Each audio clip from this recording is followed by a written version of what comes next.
welcome everyone. So this presentation is being put on by the Membership Committee and the Learning and Development Committee. It was a collaborative effort. And today's title of our presentation is called Building Community Within WIL, Opportunities for Learning and Networking. So my name is Victoria. My pronouns are she, her, and I am part of the Learning and Development Committee. And Gillian, I don't know if you want to introduce yourself. Sure, I'm Gillian Kemp and my preferred pronouns are she, her, and I'm the Director of Careers and Experience at MacEwan University and representing the Membership Committee on this presentation. Perfect. So we're going to do things slightly different, and we're going to start off, I'm going to share a whiteboard, and we're going to get everyone to introduce themselves using the whiteboard feature for anyone who hasn't done this before. I'll walk you through it. So you should be able to hopefully see my whiteboard, and you can see I've already written my name, but if you go to the top, you should see your green tab at the top of your screen, and to the right, you should have a view options. You're gonna do the drop down and you're gonna select annotate. And I want you to write your name, your position, and what post-secondary institution you're coming from today.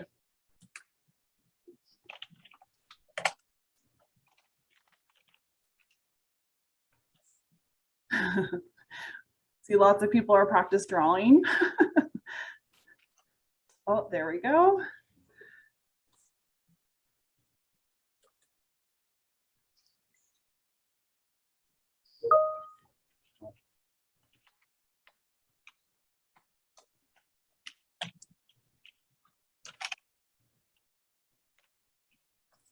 I'm doing that.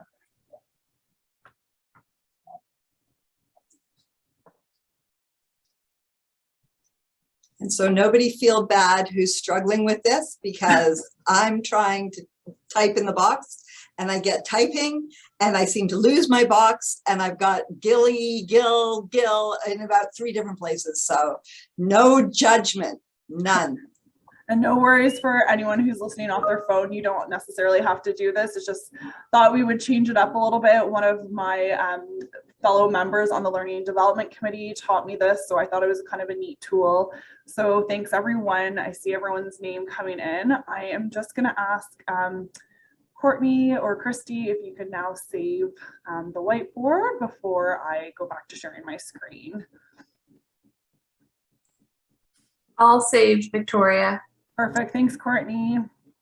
Sorry, and I should have also mentioned Courtney Davison is also joining us from the Learning and Development Committee. She'll be moderating some of the questions at the end and also doing some of the tech behind the scenes. So thanks, Courtney.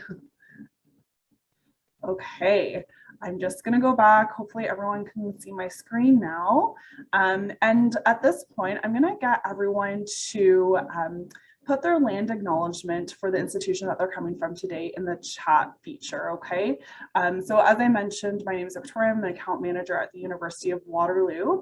And I want to say the University of Waterloo acknowledges that much of our work takes place on our traditional territory of the neutral Anishinaabe and Haudenosaunee people. Our main campus is situated on the Holloman Tract, the land granted to the 6 nations that includes 6 miles on each side of the Grand River. Our active work towards reconciliation takes place across the campuses through research, learning, teaching, and community building, and is centralized within our Indigenous Initiatives Office. So I'm just gonna give it a couple minutes while people put in their land acknowledgement in the chat.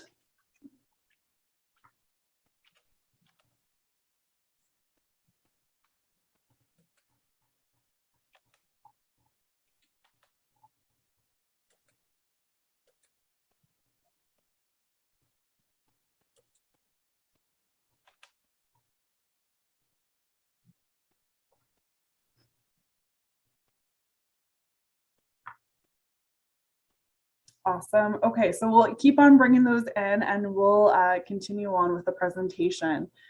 So this is today's agenda, and I'd like to start off by saying that, you know, this was a collective effort of our committees and everyone's knowledge, and there's probably areas that we've missed. So I'm hoping that we can get input from maybe some of those more seasoned CWIL members on the call today. And we might not know all the questions that are going to be asked today as well, but we will definitely look into those answers for you.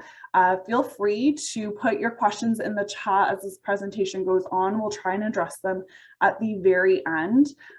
Today's session is also being recorded, and we'll also distribute the slides for anyone that is interested, so don't feel like you have to rush to take notes or anything. So we're going to start off by talking about who we are as CWIL as an association. For those who aren't members on today's call, why should you become a CWIL member? Or for those who are, what are some maybe the benefits that you're not tapping into? We're going to address learning development opportunities, and we've identified some themes. So when we were thinking about this presentation, especially as a new CWIL member and trying to understand what are some learning and development opportunities on how I can grow my own career, or what are some professional development opportunities to take me to the next level? We kind of categorized it in different learning and development opportunities. So you'll see those there: associations, research, education, teaching, and then love to get your thoughts on other ones maybe we've missed, or if there should be another category.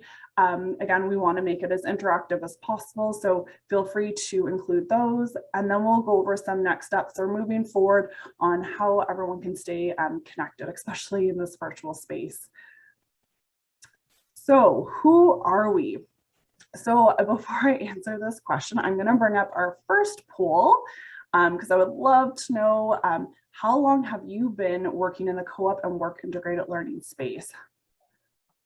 So I'm just going to give it a minute or two if everyone could finish the poll. Maybe 30 seconds, actually. It shouldn't be too hard.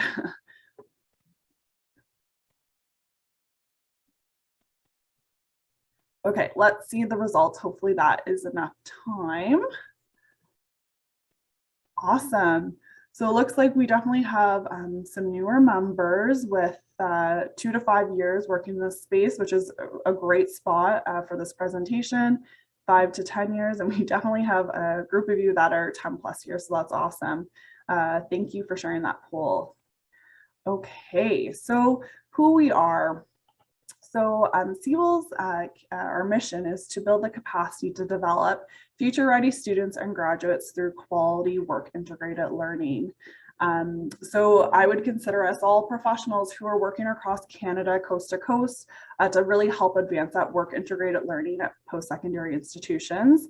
And so for those who are really trying to look for define what WIL is, and so it's a form of curricular experiential education that integrates the student academic experience with quality experiences within a workplace or practice setting. So you can see, and again, when we send out the PowerPoint, everything is hyperlinked. So this will take you to the CWIL website for a list of definitions, and they also have a really great diagram kind of categorizing the different parts of WIL. But essentially, you need to have an engaged partnership of at least an academic institution, a host organization, and a student. It can take place at the program level or the organizational level. And again, the last bullet point kind of highlights the different parts of WIL. Again, if you go to that hyperlink when we share the presentation, it will bring you to CWIL's website, and it has a really great diagram that categorizes it. So yeah, that's a little bit of who we are. So I'm going to hand it over to Gillian to go over these parts. Okay, do you mind flipping to the next slide that has the list, please? No. Thanks. Whoop, 1 too far. There we are. Okay, so I'm going to leave you to read through this more or less, and really just speak to you as my experience as a relatively new CWIL member. I've been in the space of work integrated learning since 2005, started at Brock University, but in that community engaged learning space, or what commonly was called service learning. So I've been in this world for a long time, but when it was CAFKE and it was all co-op, of course, I wasn't that involved. I sort of knew it existed. But now that it's broadened and become co-op plus all the work integrated learning, that's when I got interested in and really gotten sort of paying attention to what was going on at CWIL. So what did I like? what I found I liked kind of immediately was during the pandemic and keeping up to date. It's because it's national, because there's information coming in from across the country. It was my place to go to know what was going on for other folks in work integrated learning. Because in that, just before the pandemic hit, I became the Director of Careers and Experience at MacEwan University, which included all the work integrated learning forms, the practicums, placements, the community engaged learning, our teeny tiny co-op program, etc. So sort of suddenly in this role as director and with the pandemic, this was my go-to group to find out what was going on. Things that I learned about that were particularly beneficial for me were what was going on with the SWEP programming. As the parameters changed, as new partners came on, again, this was the place I came to find out what was going on. The data that gets collected, again, that national scope, I could look at what was going on in my baby co-op program and see that whether or not the numbers that I was seeing were sort of in line with what was going on nationally. So there's the peer-to-peer piece of the directors and managers group. There's the data that's collected nationally. There's the networking that goes on. There's the connectivity to the vital information about funding for work integrated learning, as well as just, you know, having that group of people who work in the same space, and it gives me places to go when I have questions. So that for me, even though I'm an experienced person in working in this space, WIL gave me a whole bunch of stuff that I had access to in one place in my role as a director, but you don't have to be a director or a manager to benefit from the information that's available when you collaborate in this space. So there's I'm left you to look at the bullet list, but that's my experience of joining WIL and what I value from it. Okay, back to you, Victoria. Awesome. Thanks for sharing that, Gillian. So now we're going to talk, again, those categories of learning development opportunities. And the analogy I want to talk about, you know, I used to work a lot with accounting and finance professionals, and it's a very clear career path in the sense that you understand what are some professional development opportunities for them, what are the designations that they need to work towards, what are some of the CBD or the continuing education credits that they need to take part of to be up to date in this field. And I felt when I first joined like the co-op and work integrated learning space, it wasn't so clear, and trying to understand and navigate that, especially originally being embedded within a department, was a bit difficult. And so that's really where the idea of this presentation came from. Hopefully this will give you some high level overview and a way to categorize how to advance yourself in this space, or, you know, just to complement your learning and development as it is. And honestly, we'd love to hear ideas if we haven't captured something. So again, feel free to put that in the chat along with any other questions. So we're going to start with associations, and I try to categorize them by what we consider provincial versus Canadian, so a national level versus outside of Canada. And I'm going to bring up a poll question right now because I'm curious to know, for everyone listening, how many associations are you individually involved in? So I'll give it again, maybe like 30 seconds.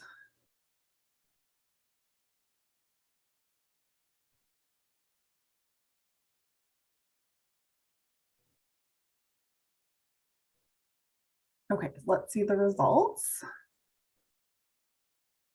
Okay, perfect. So some of you aren't involved in any. We have 1, 2 being kind of the leader, 3, and wow, some people are involved in 4+. So thanks for sharing that poll. That's awesome.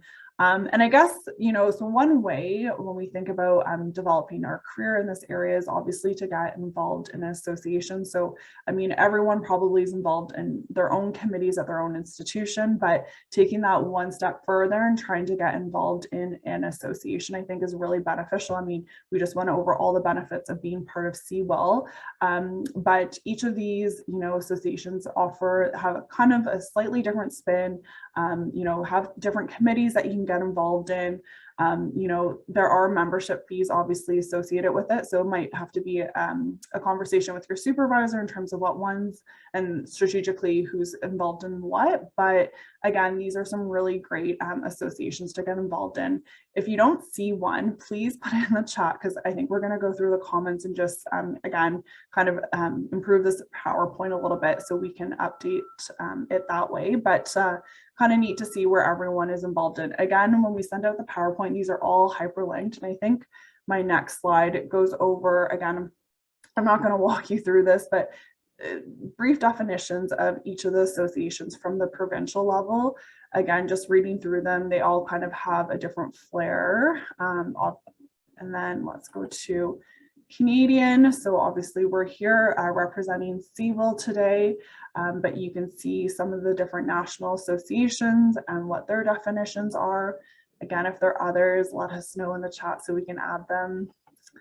And then finally, outside of Canada, I know there are members or people at my institution that are involved in associations outside of Canada, but again, feel free to put those in the chat.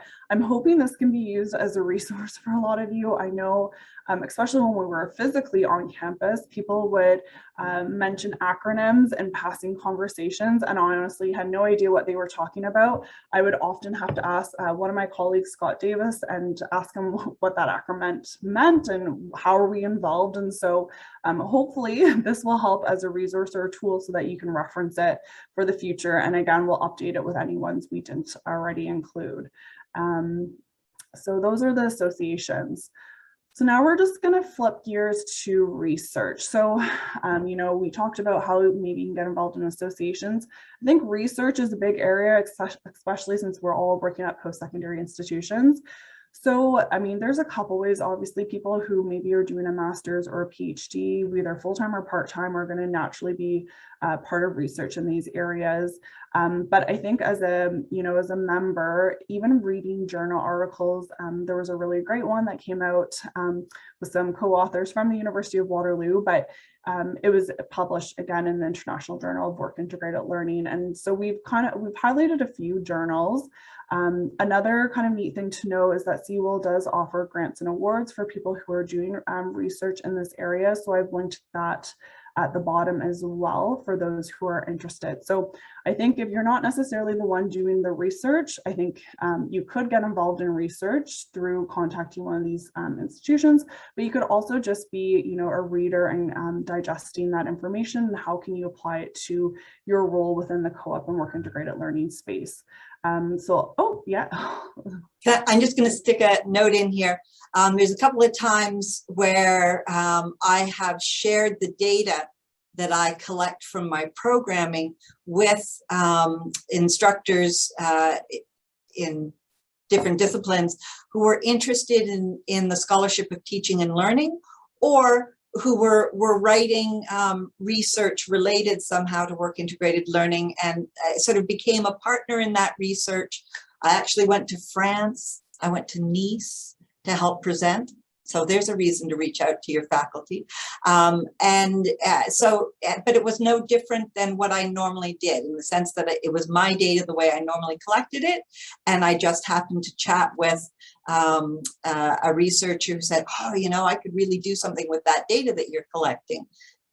So food for thought. Awesome. Thanks for sharing that. Okay. So the next area is education.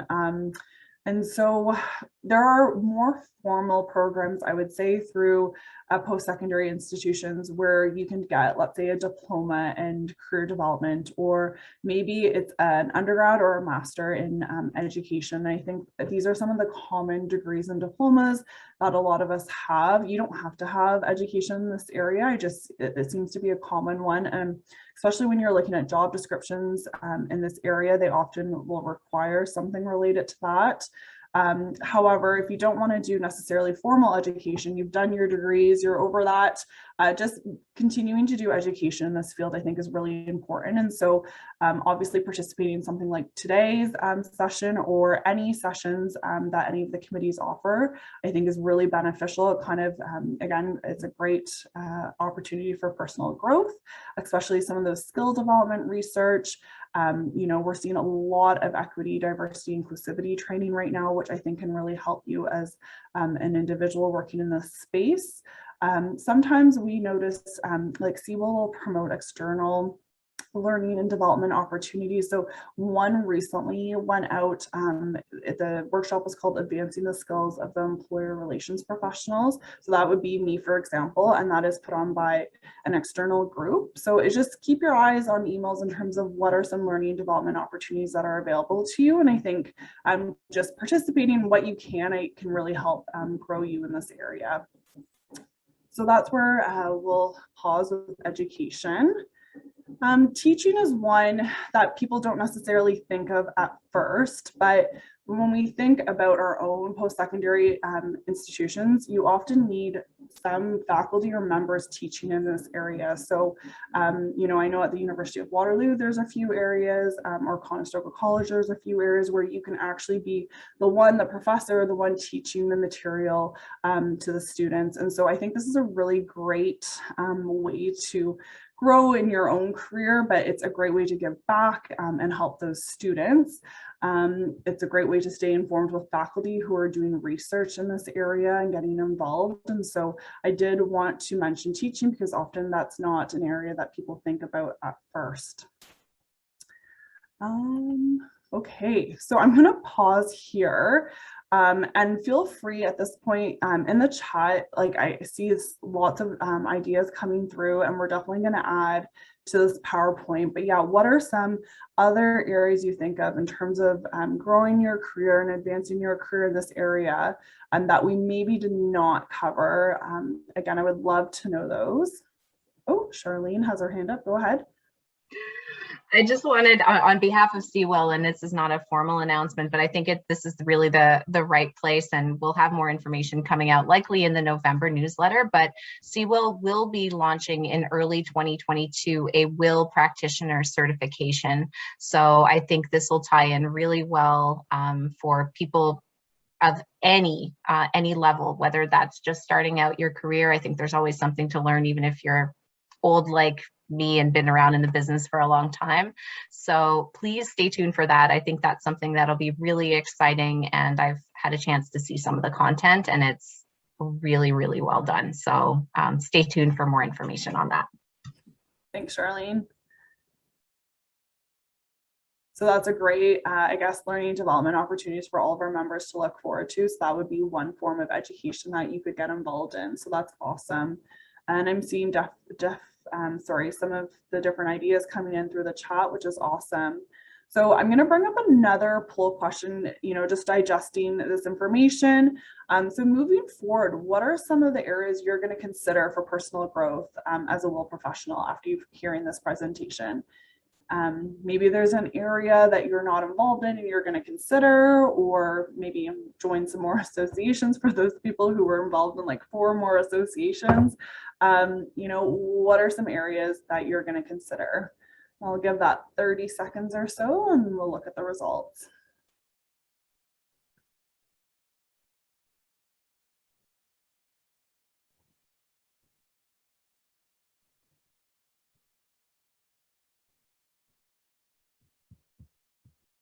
Okay, let's take a look to see what people said.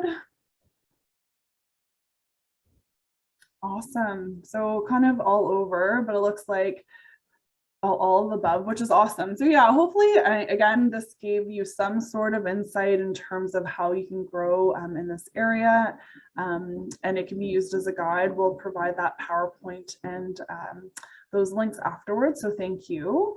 We're almost near the end before we take some questions. I'm gonna hand it over again to Gillian. Okay, I saved this bit. It really actually is my favorite part of CWIL is the networking opportunity provided by 10,000 Coffees. The other pieces, hold that thought, the other pieces are just being connected through LinkedIn, using that as your tool to reach out and ask questions. Invaluable. I'm sure you all tell your students that information sessions, information interviews works for existing professionals in the field as well. Joining a committee, CWIL has a call for committee members, specific time of the year. Great opportunity to get to know your peers across the country and get involved in something that is directly connects to your work, that can build your portfolio of experience, to be playing on the national field as opposed to just within your own institution. So, you know, food for thought. But 10,000 Coffees, okay, my favorite.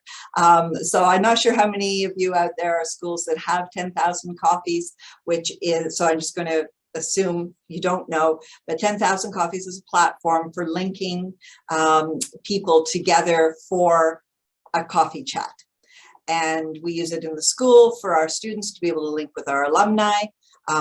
But CWIL has its own 10,000 Coffees, which means there are peer-to-peer linkages.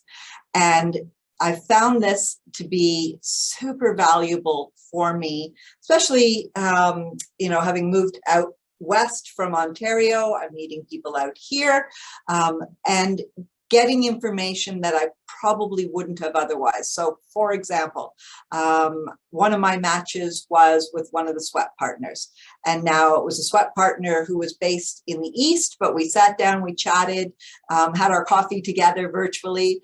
And in the outcome of that was that he linked me up to the representative for ICTC in the West, whom I hadn't connected with, and we now have a memorandum of understanding with ICTC and a contract for some mass hiring.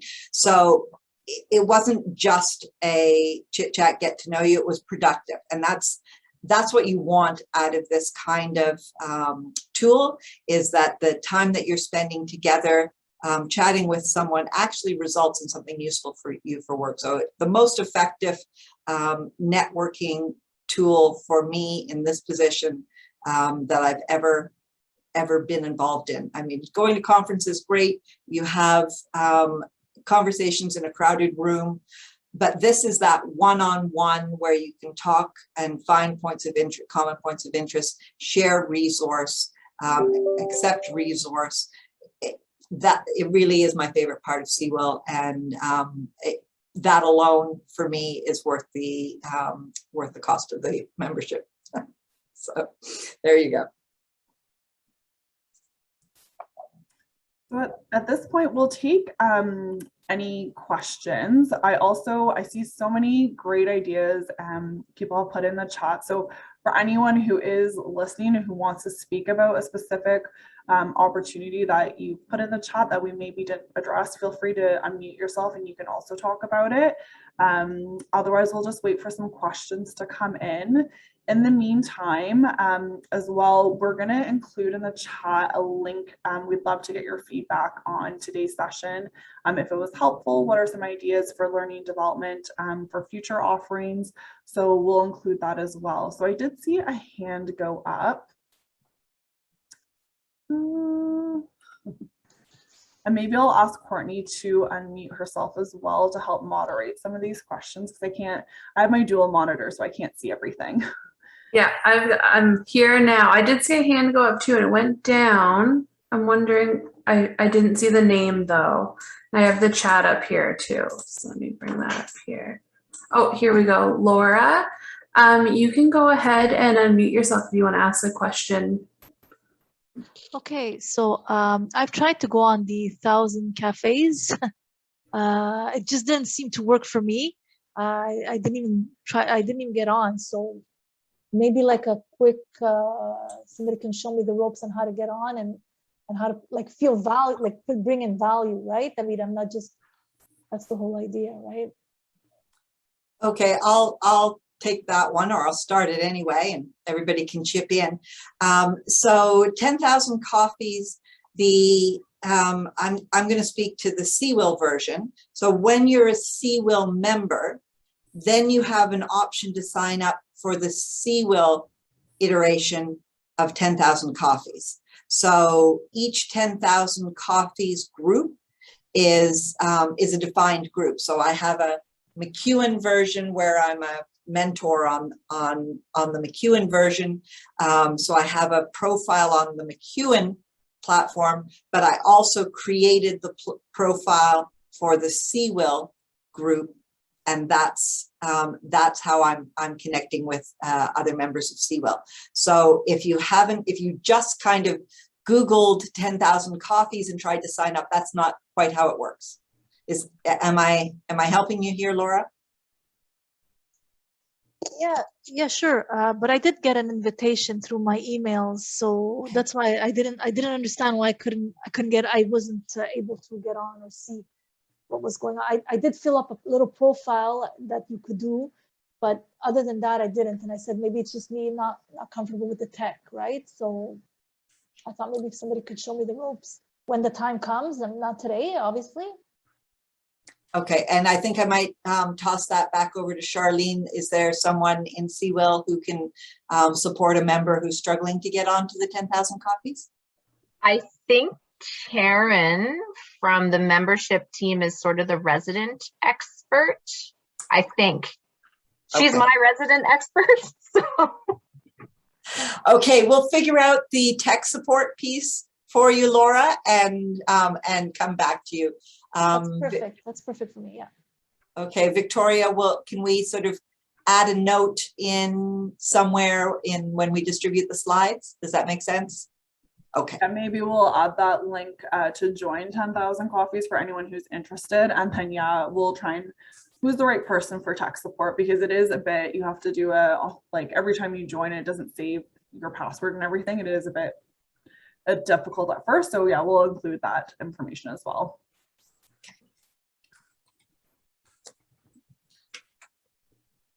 Just checking the chat here. I'm not seeing any questions yet.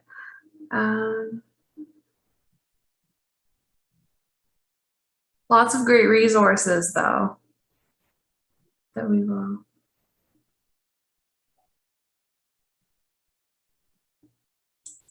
Oh, and Sarah O'Brien just mentioned to Laura, she's happy to help support you with that question as well. She's implemented that here, and she put her email in there for you.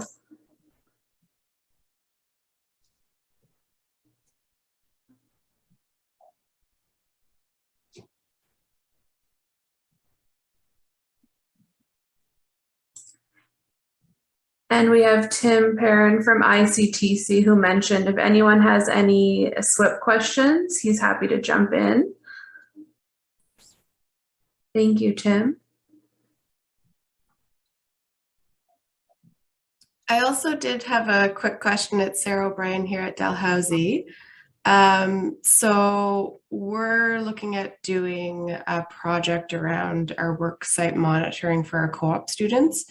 And I'm just wondering if anyone has any ideas of where the best resources would be for research information.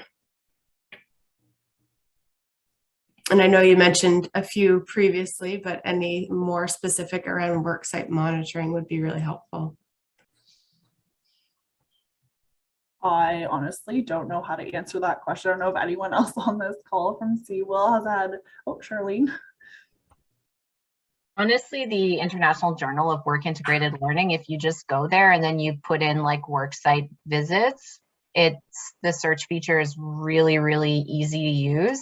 And there's a ton of research out of Australia and New Zealand that I can't say for sure, but that would be my first go-to spot for worksite visits and anything WIL research oriented.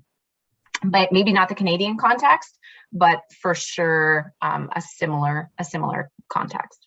Great, thank you.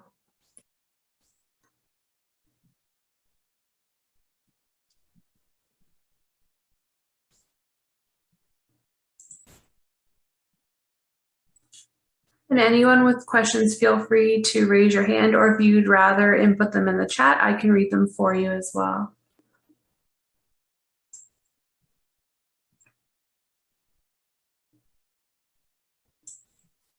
We'll give it another minute or so, but like I said, the might have been lost, but we'll include that link again for people to fill out the survey of today's session and let us know, yeah, thank you, what other ones you want to hear from us for learning and development for the rest of the year. We'd love to get everyone's input on that.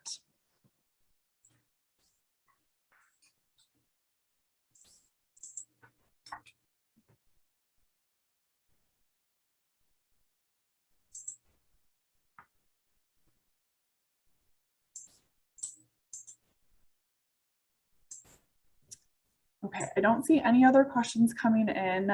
So I just want to thank everyone who's joined today's session. Hopefully it was insightful. And like I said, we'll share these resources afterwards with everyone listening. If you have any questions, feel free to reach out to any one of us and we're happy to help. And if we don't know the answer, we'll look for the answer for you. But again, thanks everyone for joining today. I hope everyone enjoys the rest of their week.